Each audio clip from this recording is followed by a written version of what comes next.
I'm a little bit conflicted here because when you look at the names and the depth and the star power and the impact, yeah, this position could make the most sense. But it's not one of the first ones I would have thought of myself for the Cowboys' biggest offseason fix. Without looking at this, you just thinking about it on your own. And I guess you have to also take into account what you predict is going to happen with Amari Cooper, with Tank Lawrence, maybe with Tyron Smith. Not in terms of being cut, but would it shock any of us if Tyron retired? I wouldn't be shocked by it. What would you say is the biggest position fix for this team, whether you want to take into account guys leaving or not? I guess because I would have taken into account guys leaving. I guess I would have said, who is leaving? Who are we bringing back? Are we bringing back Amari Cooper? Are we bringing back Tank? Who is this team bringing back? Gallup. Who is this team bringing back versus losing before I make a decision? If things sit as they are, I'm with you. Like, I would think, my biggest need is insurance for Tyron Smith. Or if you wanted to say you needed another corner. Maybe you're not happy with the corners that they have on this roster. That is certainly another possibility for a huge position need. So I thought you were going to say receiver, your beloved receiver position. Well, I mean, if things are the way they are, because you don't have Michael Gallup under contract, that could be an issue because you do need a third one, and a third receiver is just as important as a second defensive end or a second tackle, like a right tackle, because you've got to field that position. But, I do think that, they are going to find somebody to fill that 3 hole. Your recent transformations in the sports world, I'm proud of your progress. Now, I know the reality is you've forgotten things that you've said over the years. Oh, I 100% forget things I say. I forgot years, days. Days. I forgot what I said this morning. Because it used to be receivers don't matter. You just stick a guy in there and you got the really good quarterback. But I love that you're, and then trade for Tom Brady now, get your championship now, the older guy in for the 1 year window. You're coming around on some of your sports takes. It's pretty impressive. I think that you have to adapt or die, as they say. But every situation allows to be to be molded to. So if I'm San Francisco and I'm looking for a title, go get your Tom Brady. Go get him. Receivers definitely matter. They definitely matter. I think the importance of them is a little bit overstated because it's about the quarterback, but they still have to win their one-on-one matchups. Oh, yeah. Bill Barnwell says the number one fix for the Cowboys, find a long-term solution at safety. How many years have we been talking about this? By the way, has anyone seen a news story about Earl Thomas? Anything? Nothing. No. Disappeared off the face of the earth. Just gone. Like, forget about him playing football again. Like, I'm looking for any type of Earl Thomas update, period. He's 32 years old. Is he done? Career over? Man, he might be. And I will say this. Ben Baldwin had a great stat on his Twitter account. Of the 10 best defenses over the last decade, Earl Thomas was the starting safety on 5 of them. Ooh, last decade. And he didn't play the last 2 years. That's right. Right? Shows you what the Legion of Boom was. So Barnwell says, find a long-term solution at safety. While most of the focus will fall on Dalton Schultz and Michael Gallup, the Cowboys need to come away from this offseason with replacements at safety. Their top 3 players at the position from a year ago are all free agents. It's unclear whether Jaron Kearse, KZ, I was hoping for more out of Malik Hooker, given his pedigree.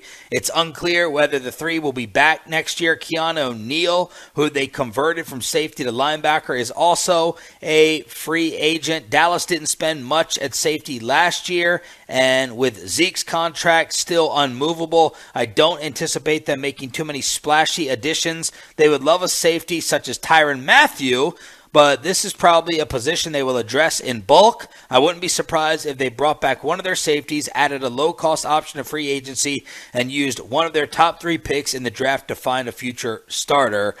Now, we have nailed the safety position in terms of the value changing over the years, going down.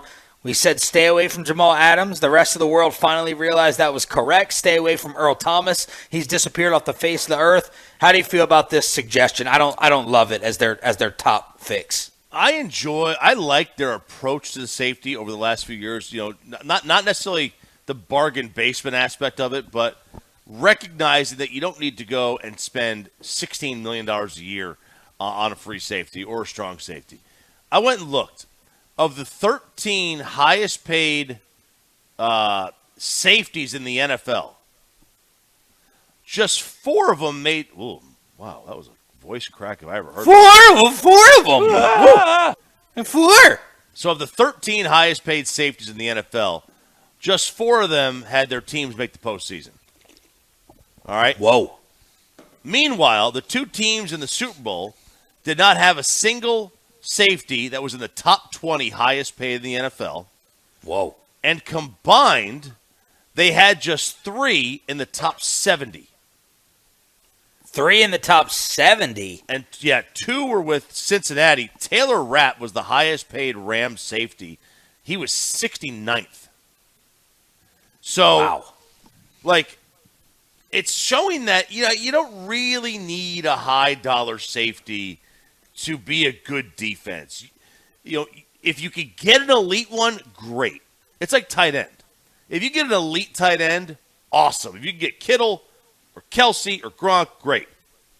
But if you don't have that, you don't need to pay for another top-tier safety because then the difference between the second tier and the middle tier is very, very small. It's all about the difference in good to great. And good to great safeties, I mean, the elite ones are there. If you can get an elite one, by all means, go and get it. But if you can't, and we really can't, then just do what they've been doing. This offensive line needs to be solidified. But then, the more I think about it,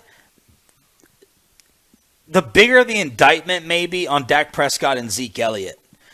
Now, Pro Football Focus has its flaws, right? We all recognize that. Yep, absolutely. But Pro Football Focus had this Dallas Cowboys offensive line ranked number 1. But even if they're not number 1, right? Didn't they had 4 of their linemen in the top 100 list that we went over the other day? Yes. Let's just call them number 7.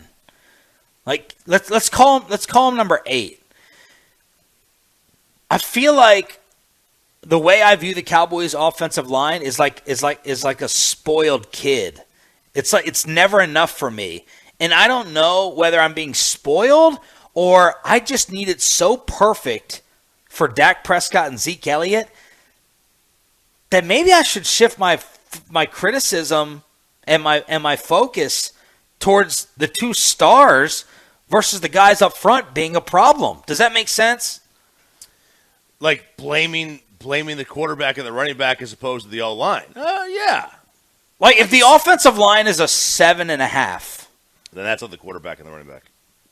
Yeah. Okay. And it sounds like on a scale of 1 to 10, they are at least a 7.5. Yeah. Like Tyron is still, I think an upper echelon tackle. I think Brian Broaddus may disagree with me.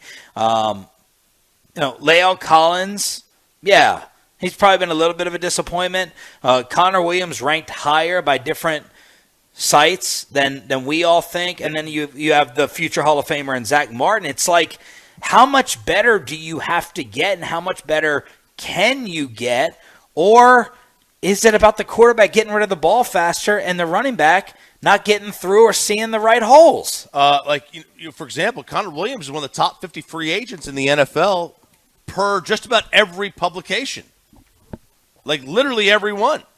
But their offensive line, I think, is good enough. Again, on the text, this is a better offensive line than the Bengals, who just made the Super Bowl. They just need better quarterback play. And you know what? They probably do. At times, Dak needs to be better than he has been. I think Dak is tremendous. I think he's clearly a top 10 quarterback.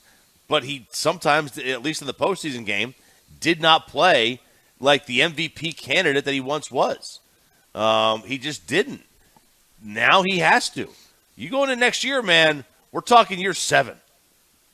Guys, we're almost at a decade. We're in year 7 now coming into this. this is the time. It's time to get up and go if you're the quarterback of this football team.